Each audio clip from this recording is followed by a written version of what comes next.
Assalamualaikum warahmatullahi wabarakatuh. Selamat pagi menjelang siang. Kami dari kelompok 8 akan menjelaskan atau memaparkan materi tentang analisis laporan keuangan.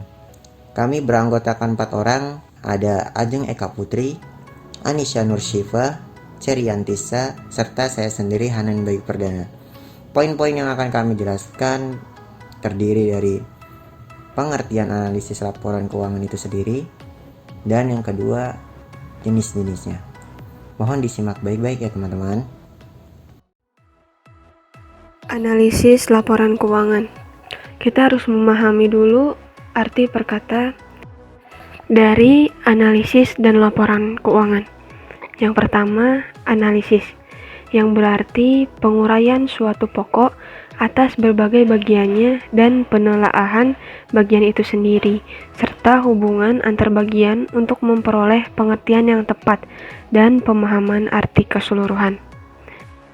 Kemudian, laporan keuangan meliputi neraca, laporan laba rugi, laporan perubahan modal, laporan perubahan posisi keuangan, dan laporan arus kas. Jadi, analisis laporan keuangan merupakan proses untuk membedah laporan keuangan, menelaah masing-masing unsur, dan menelaah hubungan di antara unsur tersebut dengan tujuan untuk memperoleh pengertian dan pemahaman yang baik dan tepat atas laporan keuangan. Menurut Sopyan Syapri Harahap dalam bukunya, beliau menyatakan ada 10 tujuan analisis laporan keuangan seperti berikut. Analisis laporan juga memiliki kelemahan. Yang pertama, analisis laporan keuangan didasarkan pada laporan keuangan. Oleh karenanya, kelemahan laporan keuangan harus selalu diingatkan agar kesimpulan dari analisis itu tidak salah. Yang kedua, objek analisis laporan keuangan hanya laporan keuangan. Tidak cukup hanya dari angka-angka pada laporan keuangan. Kita harus bisa melihat aspek lainnya seperti tujuan perusahaan, situasi ekonomi serta industri, gaya manajemen, dan budaya perusahaan maupun masyarakat. Yang ketiga, objek analisis adalah data historis yang menggambarkan masa lalu dan kondisi pada saat ini bisa berbeda dengan kondisi masa depan. Yang keempat, jika kita melakukan perbandingan dengan perusahaan lain, maka perlu dilihat beberapa perbedaan prinsip yang bisa menjadi penyebab angka. Misalnya, prinsip akuntansi, ukuran perusahaan, jenis industri, periode laporan, laporan individual atau laporan konsolidasi, dan jenis perusahaan, apakah aspeknya profit motif atau non-profit motif. Yang kelima, laporan keuangan hasil konsolidasi atau hasil konversi mata uang asing perlu mendapat perhatian tersendiri, karena perbedaan bisa saja timbul karena masalah kurs konversi atau metode konsolidasi. Yang terakhir, kelemahan analisis laporan keuangan yaitu kelemahan dari analisis rasionya sendiri. Untuk lebih teratur, di bawah ini disusun tahap-tahap prosedural yang dapat dipakai dalam menganalisis laporan keuangan. Tahap yang pertama, tentu saja kita harus mengenal perusahaan yang akan kita analisis terlebih dahulu. Kemudian menguasai situasi ekonomi. Tahap selanjutnya menilai reliability terhadap laporan keuangan. Jadi reliability itu artinya keandalan atau laporan keuangan itu dapat dipercaya. Kemudian menilai apakah laporan keuangan tersebut akurat atau tidak. Baca informasi laporan keuangan secara eksplisit atau jelas. Kemudian menganalisa hubungan antara pos laporan keuangan. Misal pos dari unsur aset, unsur utang. Selanjutnya melihat tren atau pertumbuhan perusahaan. Melakukan analisis perbandingan, menilai komposisi arus kas, kemudian melakukan evaluasi fakta dan kualitas perusahaan dari hasil usaha. Selanjutnya melakukan prediksi atau proyeksi, Yang terakhir, kesimpulan dan saran apa yang didapat dari analisis laporan keuangan ini yang nantinya akan berguna untuk pengambilan keputusan. Analisis yang akan kita bahas ada 5 section atau bagian. Bagian 1 yaitu analisis perbandingan, yang kedua analisis rasio, yang ketiga analisis laporan keuangan model DuPont, yang keempat model prediksi keuangan, dan yang kelima analisis break-even.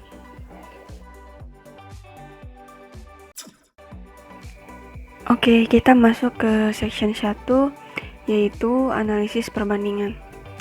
Analisis perbandingan adalah teknik analisis laporan keuangan yang dilakukan dengan cara menyajikan laporan keuangan secara horizontal dan membandingkan antara satu dengan yang lain dengan menunjukkan informasi keuangan atau data lainnya, baik dalam rupiah atau dalam unit. Tujuan analisis perbandingan adalah untuk mengetahui perubahan-perubahan berupa kenaikan atau penurunan pos-pos laporan keuangan atau data lainnya dalam 2 atau lebih periode yang dibandingkan. Langsung ke contohnya, mari kita lakukan analisis perbandingan pada perusahaan PT ABC pada periode tahun 2000 dan tahun 2001. Kita lihat dari pos-posnya ada penjualan neto pada tahun 2000, penjualan netonya 524.000, kemudian pada tahun 2001 474.500. Nah, pada tabel naik atau turun, jumlahnya itu dalam kurung yang artinya itu turun sebesar 49.500. Jika dipersentasekan, penurunan sebesar 9,45%. Rasionya 0,91 diambil dari nominal pada tahun 2001 yaitu 474.500 dibagi nominal pada tahun 2000 yaitu 524.000. Kemudian kita lakukan perbandingan juga kepada pos-pos yang lainnya seperti HPP, laba kotor, dan seterusnya sampai ke laba bersih sebelum pajak. Dengan cara membandingkan laba rugi tahun 2000 dengan 2001, kita bisa secara cepat melihat kondisi perusahaan PT ABC. Dari perbandingan ini dapat disimpulkan bahwa kondisi perusahaan menurun. Penurunan ini dapat dilihat dari angkanya turun, kemudian persentasenya turun, dan juga rasionya turun. Analisis rasio adalah angka di mana diperoleh dari hasil perbandingan suatu pos laporan keuangan dengan pos lainnya yang mempunyai hubungan yang relevan dan signifikan. Dan di analisis rasio ini terdapat banyak jenis, teman-teman.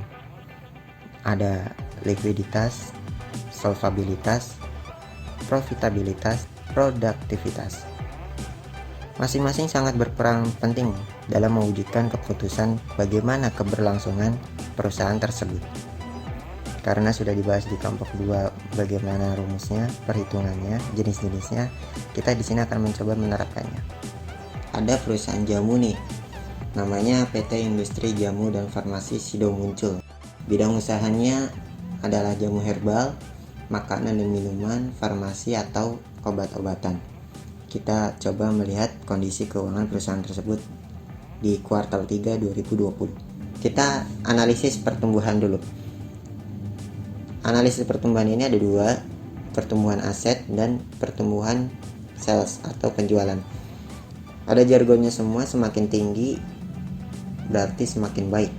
Kita lihat total aset 2020 dengan total aset 2019, di mana total aset 2020 itu lebih tinggi daripada 2019, berarti menyatakan baik, atau ibaratkan kalau diangkakan itu dia akan berwarna hijau.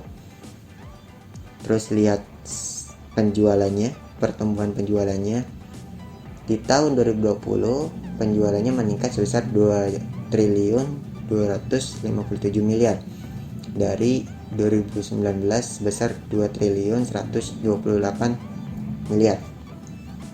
Terjadi peningkatan sebesar 6,06%. Dikategorikan cukup baik, namanya juga pertumbuhan semakin tinggi berarti semakin baik. Kemampuan mencetak laba. Mari kita analisis. Kita lihat ROE-nya, Return on Equity. Laba bersih terhadap total ekuitas. Dia menunjukkan rasio 25,85%. Artinya lebih besar dari 15%, berarti perusahaan tersebut sangat efisiensi dalam mencetak laba. Yang kedua ada NPM, Net Profit Margin. Itu di rasio profitabilitas, kemampuan mencetak laba. Jadi laba bersih terhadap penjualan, hasil rasionya sebesar 28,39%. Perusahaan ini sangat baik dalam kemampuan mencetak laba. Kemampuan membayar hutang. Di sini kita akan mengenal jenis rasio likuiditas maupun solvabilitas. Kita akan melihat likuiditas dulu, kemampuan membayar hutang jangka pendek. Liquidity ratio, lebih baik lebih dari 1. Aset lancar lebih besar daripada hutang lancar, maka kemampuan membayar hutang tersebut dikategorikan sangat mampu. Kita bisa lihat aset lancar sebesar 1.923 miliar dan hutang lancarnya itu lebih kecil sebesar 326 miliar. Maka rasionya 5,88 lebih dari 1, maka dikategorikan sangat mampu untuk membayar hutang jangka pendek.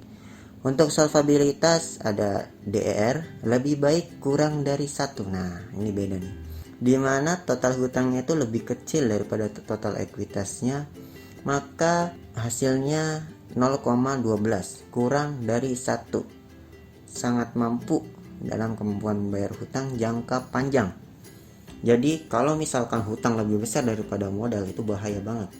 Lebih baik jangan dibeli sahamnya. Analisis harga saham. Jadi di sini kita akan menganalisis bagaimana sewajarnya harga saham yang ditawarkan perusahaan tersebut, murah atau mahal. Kita lihat price earning ratio atau PER. Harga saham per EPS tahun hasilnya 27,3. Itu lebih dari 15, berarti dikategorikan cukup mahal saham tersebut.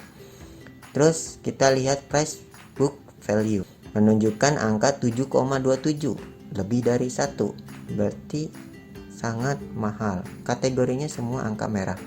Tapi kembali ke sudut pandang investor masing-masing, teman-teman. Jadi di sini itu kategori kurang dari 15 itu masih murah. Tapi ada investor yang kategori kurang dari 10, kategori kurang dari 20 itu masih murah. Nah, jadi kesimpulannya seperti ini, teman-teman. PT Sido Muncul merupakan PT di mana bidang usahanya ada jamu herbal, makanan minuman, dan farmasi atau obat-obatan, dan kepemilikannya oleh PT Hotel Candi Baru sebesar 81%, publik sebesar 19%, di mana kemampuan operasional perusahaan ada pertumbuhan aset dan penjualan dikategorikan cukup baik, profit, kemampuan mencetak laba sangat baik, hutangnya, kemampuan membayar hutang jangka pendek maupun jangka panjang dikategorikan sangat mampu, tetapi karena rasio-rasio dari profitabilitas, likuiditas, solvabilitas sangat baik, otomatis dia akan menawarkan harga yang sangat mahal terhadap sahamnya. Nah, pendapat kalian mengenai perusahaan ini bagaimana? Apakah kalian setuju untuk mengambil atau membeli saham tersebut? Analisa laporan keuangan yang ketiga, model DuPont. Rumus DuPont. Dapat kita jelaskan bahwa DuPont menganggap penting angka return of equity, sehingga ia memulai analisisnya dari angka ini. Sedangkan presentase laba bersih dihitung dari laba setelah pajak atau penjualan. Penguraian pos-pos seperti ini akan dapat lebih memahami sumber dari rasio-rasio yang dihitung. Hal-hal yang harus diingat dalam rumus DuPont yaitu aset turnover atau penjualan atau total aset, Kemudian yang kedua, equity multiplier atau rata-rata aset atau rata-rata ekuitas. Nah, analisa DuPont-nya adalah net profit margin dikali asset turnover dikali equity multiplier. Kemudian di sini ada contoh laporan keuangan. Dengan metode DuPont dapat dilakukan. Yang pertama kita harus mencari net profit margin-nya. Jadi net profit margin-nya itu sama dengan 4.347 dibagi 112.760 dikali 100%. Jadi sama dengan 3,85%. Aset turnover-nya sama dengan 112.760 dibagi 81.890 dikali 100% sama dengan 137,7%. Equity multiplier-nya yaitu 81.890 ditambah 77.695 dibagi 2 dibagi lagi dengan 34.367 ditambah 32.820 dibagi 2. Jadi hasil dari equity multiplier-nya adalah 2,375. Kemudian analisa DuPont-nya sama dengan net profit margin-nya tadi dikali dengan asset turnover dikali dengan equity multiplier sama dengan 12,6%. Jadi model ini sangat simpel sehingga tidak banyak memberikan informasi lebih rinci dan kritis karena sangat terbatas pada rentabilitas dan likuiditas. Kemudian yang keempat, model prediksi keuangan. Nah, model prediksi ini dapat juga dimasukkan sebagai bagian dari bidang analisa laporan keuangan, karena salah satu tujuan dari analisa laporan keuangan adalah meramalkan kondisi keuangan perusahaan di masa yang akan datang. Dalam prediksi keuangan, kita mengenal beberapa metode. Kemudian metode yang pertama yaitu linear programming atau LP. Dipergunakan untuk merencanakan memprediksi kombinasi input biaya yang paling optimal untuk menghasilkan suatu atau beberapa produk atau output. Kemudian Delphi forecasting. Delphi ini hampir sama dengan metode expert system. Disempurnakan dengan menggunakan metode diskusi antara para ahli, kemudian didebat, dan akhirnya sampai pada kesimpulan terbaik yang merupakan konsensus para ahli. Kemudian time series forecasting atau trend. Di sini prestasi yang lalu digambarkan secara berseri, kemudian dari gambar ini dicari garis tren yang terbaik. Dan kemudian dari kecenderungan garis itu dilihat angka MSA depan sebagai angka ramalan. Lalu metode break-even analysis. Model ini mencoba mencari dan menganalisa perilaku hubungan antara besarnya biaya, besarnya volume dalam unit dan rupiah, dan laba. Kemudian metode just in time merupakan model yang mempunyai sifat-sifat. Yang pertama, penekanan pada prinsip visibility. Yang kedua, output selalu disesuaikan dengan permintaan. Kemudian yang ketiga, just in time menghendaki kesederhanaan atau kemudahan, bukan kerumitan. Yang keempat, pendekatan yang dilakukan bersifat holistik atau global. Kemudian yang kelima, just in time menganut konsep perbaikan terus-menerus. Kemudian economic order quantity. Model ini memberikan angka berapa jumlah pesanan sehingga kita mencapai titik optimum biaya yang paling efisien. Untuk mengetahui pembelian atau pesanan, economic order quantity sama dengan akar 2 dikali O dikali A dibagi C. Simbol A ini untuk jumlah barang yang digunakan per tahun. Simbol O artinya rata-rata biaya yang dikeluarkan untuk mendapat dan melakukan order. Simbol C adalah biaya yang diperlukan perusahaan dalam 1 tahun untuk per unit, biaya asuransi, biaya penyimpanan.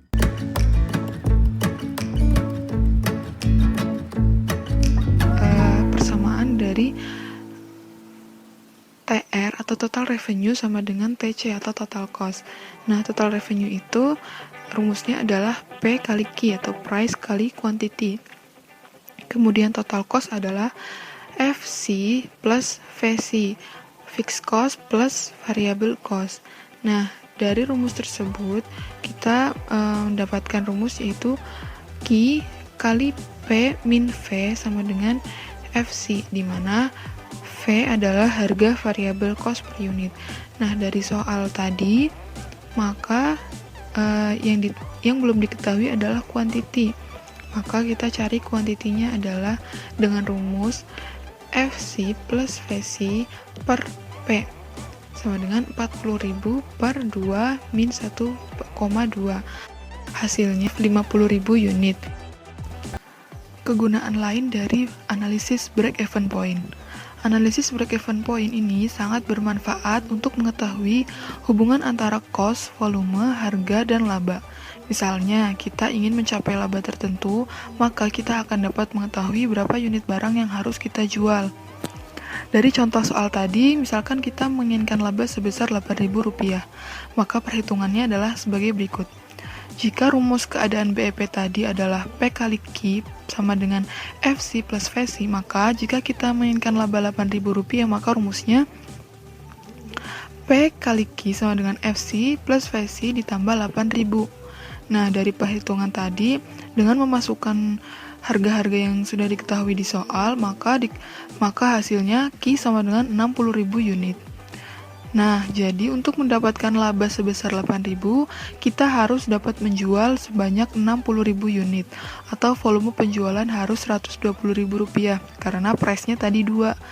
Rumus ini juga bisa dipakai dengan harga per unit dengan menggunakan rumus tersebut di atas. Misalnya kita ingin mendapatkan laba sebesar 8.000, namun menurut manajer penjualan kita hanya dapat menargetkan penjualan sebanyak 50.000 unit, maka kita bisa meningkatkan harga jual lebih tinggi supaya kita tetap mendapatkan laba sebanyak Rp8.000. Kemudian jika kita ingin tetap mendapatkan laba sebesar Rp8.000 namun dengan kuantiti sebanyak 50.000 unit, maka rumusnya masih sama dengan yang tadi, yaitu P kali Q sama dengan FC plus VC ditambah 8.000, hanya saja di bagian kuantitinya kita ganti dengan 50.000 unit. Nah, dengan memasukkan harga-harga dan angka-angka yang sudah ada tadi di soal, hasilnya price sama dengan Rp1,76. Jadi, kita ambil laba 8.000 dan jumlah unit yang dijual hanya 50.000 unit, maka harganya yaitu Rp1,76. Jika P sama dengan 1,76, maka laba dihitung sebagai berikut. Total penjualan adalah 50.000 unit dikali 1,76 atau P kali Q, hasilnya Rp88.000. Nah, sekarang kita total biayanya. Yang pertama, biaya tetap sebesar Rp40.000, biaya variabel Rp40.000 dihitung dari 50.000 dikali 0,8 atau biaya variabelnya yaitu tadi 0,8. Kemudian total biaya dijumlahkan hasilnya Rp80.000. Maka labanya adalah total penjualan dikurang total biaya, yaitu 88.000 dikurang Rp80.000. Hasilnya berarti laba sebesar Rp8.000. Kelemahan break-even point analysis. Asumsi dalam analisis break-even point yang menyebutkan harga jual selalu konstan. Padahal, kenyataannya harga ini terkadang harus berubah sesuai dengan kekuatan permintaan dan penawaran di pasar. Yang kedua, asumsi terhadap cost atau biaya. Penggolongan biaya tetap dan biaya variabel juga mengandung kelemahan.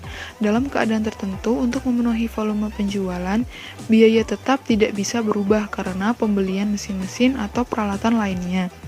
Demikian juga perhitungan biaya variabel per unit akan dapat dipengaruhi oleh perubahan ini. Yang ketiga, jenis barang yang dijual tidak selalu satu jenis, bisa lebih dari 2 atau 3 jenis. Yang keempat, biaya tetap juga tidak selalu tetap pada berbagai kapasitas. Yang kelima, biaya variabel juga tidak selalu berubah sejajar dengan perubahan volume. Sekian presentasi dari kelompok kami tentang analisis laporan keuangan. Mohon maaf jika terdapat kesalahan. Terima kasih sudah menyimak pemaparan materi dari kami. Wassalamualaikum warahmatullahi wabarakatuh.